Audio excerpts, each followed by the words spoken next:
This is Ultimate Soccer with Soccer Steve.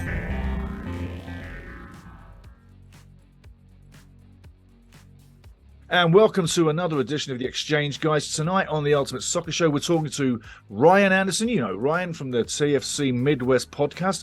Well, he's on again, and we're talking Iran and the USA. This is going to be a massive game, Ryan. I mean, what do you think, basically, for this game? I mean, the first question I really want to throw to you is two games previously against Iran. And if you go on Google, they apparently have only played each other once. So I can tell you, it's two games. The last one was in 2000, and that was January, and that was a 1-1. And prior to that, France 98, under a lot of real stress and turmoil back in the day, you lost that one 2-1. Where do you see this one going? What kind of scoreline are you looking for? I think for me, it would be a tight 2-1 for the USA. I think they're slightly the better team, keeping England off the score sheet, having a great game versus Wales besides the penalty. I think they're slightly better. I think Iran will score as well, but I think the USA finally finds that scoring touch. 2-1 tight win, but they do what they have to do to get through the group. Now, against England, Berhalter set you up in a 4-4-2. Against Wales, it was a 4-3-3. What's he going to do this time in your mind? I think he goes with a 4-3-3 again because he wants the more offensive setup. He can run the midfield with his main midfield, play the ball forward. I think it's another game where they could control the ball like they did against Wales. I say a 4-3-3. Now, Pulisic, he's played a couple of systems. He's played left midfield against England, left wing against Wales. I can't understand why he wouldn't keep him central because he's so dangerous when he's close to goal. What do you think's going to happen against Iran? Where do you see him fitting in there? If it's a 4-3-3, I think he's left wing because the midfield is still Adams, McKennie, Musa, or Aronson if McKennie can't go. So I'm going to say Pulisic's left wing. That might not be the best decision in a game like this. But he did have the best chance against England as a left midfielder, so maybe they should change out and put Aronson on the wing. McKennie's not completely fit right now, as it seems, so you can go Pulisic, Musa, Adams, and then put Aronson on the wing, but I don't think Berhalter will do that. What's your take on Sargent? How's he going to figure in this game? I don't see him playing. No, I don't see him. I think it's Pulisic or Aronson on the wing. I think it's way on the other side, and I think it's Ferreira or Haji Wright up top. I just don't see Sargent at least starting, but I don't even know if he comes in as a sub because, again, Aronson you have Jordan Morris. I don't know if that's the smartest sub, but I think it's set in stone where they're going. I don't think he sees much time, Josh Sargent. Right on. Now, Iran scored 2 goals on England in the 6-2 thrashing, but they turned it around and got 2 goals again against Wales. Question is, can you hold Iran off the board? I think U.S. had a very good defensive performance against England and also against Wales besides the penalty. I think personally that the U.S., they won't keep Iran off the board, but Iran won't score 2 goals. I think Iran will score a goal probably more later in the game, trying to chase it, and I think that's where U.S. makes a lot of their mistakes. But they will score, but I don't think it'll be 2 goals. Now, U.S. only has 1 goal in 2 games in their favor so far. Where do you see the offense coming through in this game? I would see it coming through. I think Pulisic's going to break out, have a good game in Game 3. If Aronson plays, I think Brendan Aronson, he's a very good player. I could see Aronson scoring. Weah, he's had a great tournament. Yes. Tim Weah. He's had an amazing tournament. And I think Tim Weah, he's showing exactly how talented he really is and how underrated people have him. So one of those 3 players, Pulisic, Aronson, or Weah, I see making a big difference against Iran.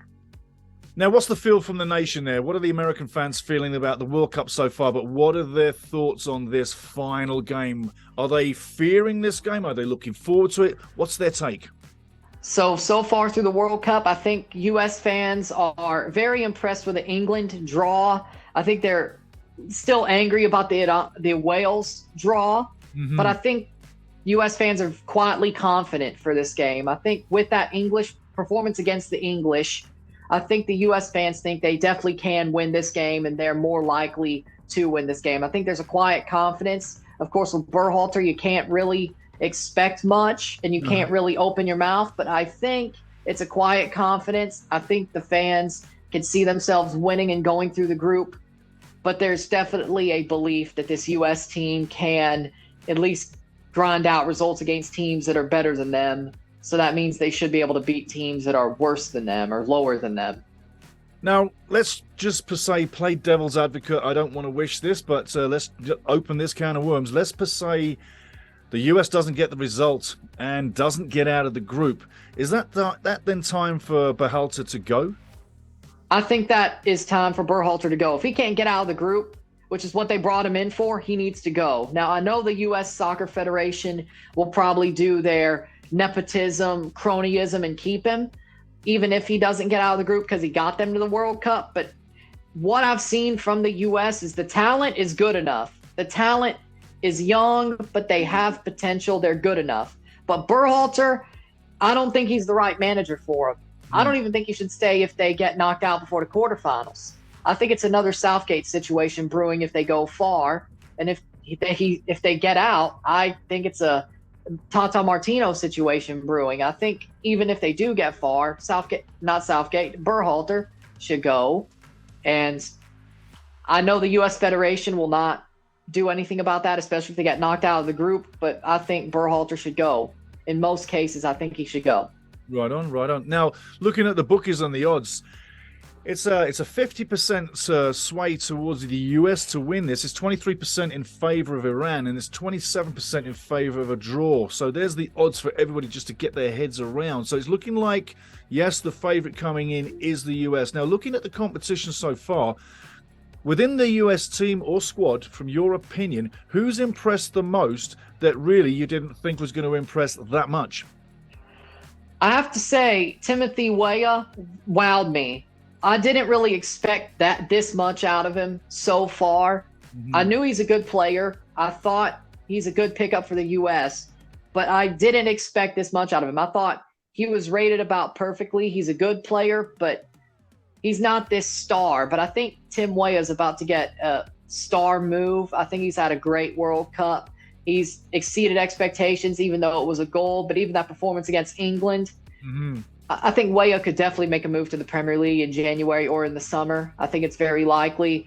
He's wowed me that much. But also another player that's wowed me, or at least wowed other people, but I kind of expected this, was Brennan Aronson. I think Brennan Aronson, the time he's been on the pitch, I think he's played very well. And I was expecting that out of him. But again, he's really just an MLS star who just got over to Europe, who's playing okay with Leeds. But Leeds under Jesse Marsch, they're fighting for survival. They can't really show his complete skill set. They have to do what the team needs him to do.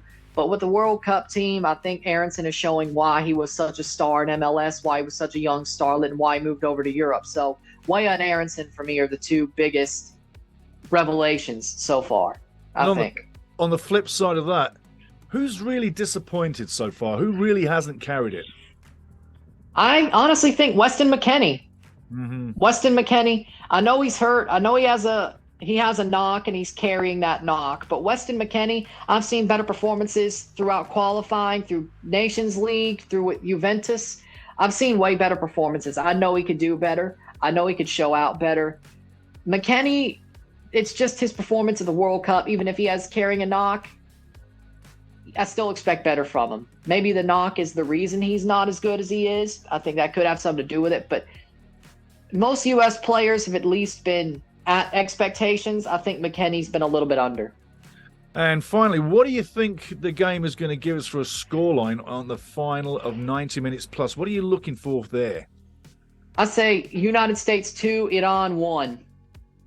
Could happen. It could happen. Absolutely. Now, with that result, that would literally put you through on 5 points. It would then put Iran out. And then depending on what happens with the England and the Wales game, it looks pretty much like England would at least get a draw there. But let's just play devil's advocate. If Wales were to overthrow the English in that game, they'd automatically go level on points. It would be very interesting to see what the goal average would be. But at the end of the day, I firmly expect the US and America to go through. Your thoughts? I agree. I think England, they should be able to handle Wales, especially without their goalkeeper, Hennessy, and the way they played against Iran. if they had won that Iran game or at least drawn it, I would be like, Wales has a chance to get out of this group. But I think that the loss to Iran was a death blow. I don't think they wanted that. I think that hurts their mojo. They were walking a tightrope anyway. Wales was. Yeah. So I think England will show their quality just like they did in the first game and figure out a way to at least draw it, if not win. Probably win 2-3-1. I'll be nice to Wales and say Bale gets a goal because Gareth Bale finds a way to be clutch. But I say England gets out with America probably. And last of all, just to give it out there, the first red card was actually to Wayne Hennessy of Wales, and we actually picked him out weeks ago as potentially being the weak link of Wales. How true is that? He really came through. That was a good call. That was a good call. Yeah. That was a great call. We see what we see, right? But we just put it out there, yeah? Yeah. That was a great call. And I was like, that was when I was watching the U.S. game, I'm like, not yet. But then I saw the red card, and I'm like, yeah, there we go. There it is. There it is. It finally happened. He finally showed his true color.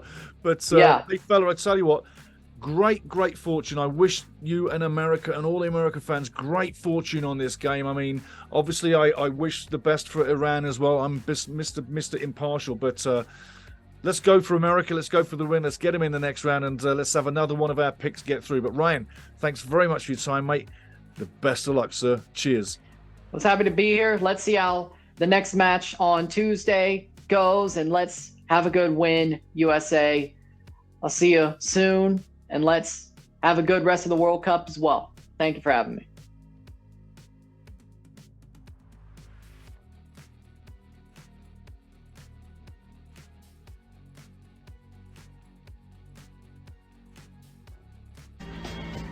The Ultimate Soccer Show. Join me, listen, you'll love it. Everybody does.